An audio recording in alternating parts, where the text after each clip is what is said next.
Hello students, good morning to all of you. आज हम linear transformation and matrix chapter number 2 जो हमारे MSc maths semester 4 का topic है उसका क्वेश्चन नंबर 4 करेंगे। अगर आपने प्रीवियस क्वेश्चंस नहीं किए हैं तो डिस्क्रिप्शन में प्लेलिस्ट का लिंक गिवन है, आप वहाँ से देख सकते हैं। और ऐसे ही अगर आपने chapter number 3 canonical forms, chapter 4 bilinear quadratic और Hermite forms, chapter 5 inner product space के क्वेश्चंस नहीं किए हैं तो चैनल प्लेलिस्ट में जाकर देख सकते हैं। क्वेश्चन 4 क्या है हमारा? Prove that the vector space of all complex numbers over R, R मतलब हमारा क्या है? Real numbers, is isomorphic to R square. मतलब हमने जो कॉम्प्लेक्स नंबर्स हैं हमारे उसको क्या करना है? आइसोमॉर्फिक टू आर स्क्वायर करना है, ये हमने प्रूव करना है। सबसे पहले आइसोमॉर्फिक होता क्या है? A linear transformation F from V to U is called isomorphic from V to U if F is 1 1। अगर हमारी जो मैपिंग है वो 1 1 और ऑन टू है उसको हम क्या बोलेंगे? आइसोमॉर्फिक। और 1 1 ऑन टू से हमें सबसे पहले क्या चेक करना पड़ेगा कि वो लीनियर ट्रांसफॉर्मेशन होना चाहिए, जिसके लिए हमारी कंडीशन क्या होती है? एफ एक्स प्लस वाई किसके इक्वल होनी चाहिए? Alpha X F X plus F Y. यहाँ हम ये कंडीशन यूज़ करते हैं लीनियर ट्रांसफॉर्मेशन के लिए। देन उसके बाद हम चेक करेंगे कि हमारा जो फंक्शन है वो 1 1 ऑन टू है, अगर है तो वो क्या बन जाएगा? हमारा आइसोमॉर्फिक बन जाएगा। सो क्वेश्चन को स्टार्ट करते हैं। डिफाइन कर लिया T from C to R square by T of X plus iota Y. यहाँ पे अयोटा क्यों लिया है हमने? क्योंकि हमें कॉम्प्लेक्स नंबर्स पूछा था। किसके इक्वल ले लिया? एक्स कॉमा वाई के।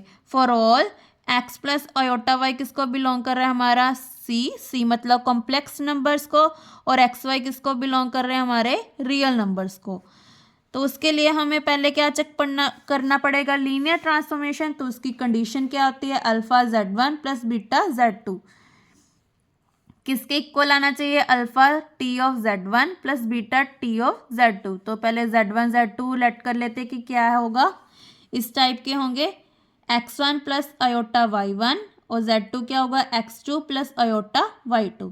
तो यहाँ पे पुट कर देते हैं, जहाँ पे भी Z1 Z2 है हमारा।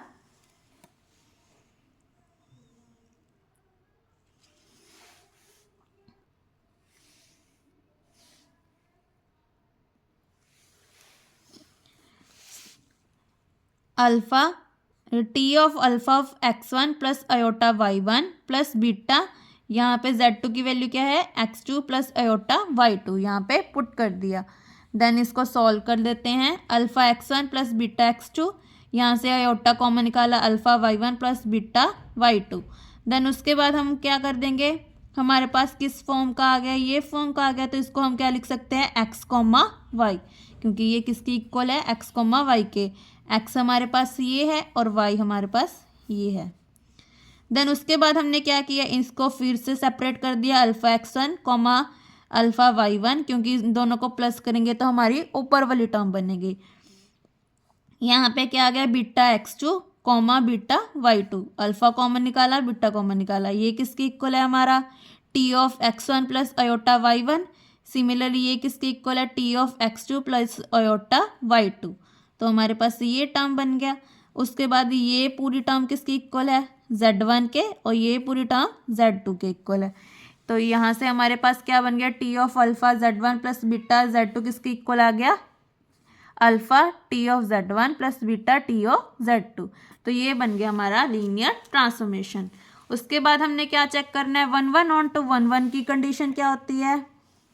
T of Z1 is equal to T of Z2 किसके इक्वल आना चाहिए? Z1 Z2 के इक्वल। तो क्वेश्चन को स्टार्ट करते हैं। यहाँ पे Z1 Z2 की वैल्यू पुट की, फिर से कंडीशन लगाई, देन किसके इक्वल आ गया? x1 is equal to x2, y1 is equal to y2। तो ये क्या बन गया है हमारा? x1 प्लस अयोटा y2 किसके इक्वल आ गया? x2 प्लस अयोटा y2 ये किसकी वैल्यू है z1 z2 की, तो यहाँ से बन गया 1 1। उसके बाद ऑन टू की मैपिंग क्या होती है, for every x, y belongs to R square there exists x plus iota y belongs to C मतलब complex numbers, such that T of X plus iota Y किसके इक्वल आ गया, X Y के। ये same है जैसे हमने आपने एग्जाम्पल्स में किया है, ये हमने डेफिनेशन ग्रेजुएशन में भी किया है लीनियर अलजेब्रा में। सो टी हमारा बन गया आइसोमॉर्फिक क्योंकि ये लीनियर ट्रांसफॉर्मेशन भी है, 1 1 भी है और ऑन टू है, तो बाय डेफिनेशन तो टी बन गया आइसोमॉर्फिक। तो लास्ट में क्या लिखेंगे, vector space of all complex numbers over R is isomorphic to R square. तो इसी के साथ हमारा क्वेश्चन 4 कंप्लीट होता है। नेक्स्ट वीडियो में हम क्वेश्चन नंबर 5 करेंगे जो मोस्ट इंपॉर्टेंट है।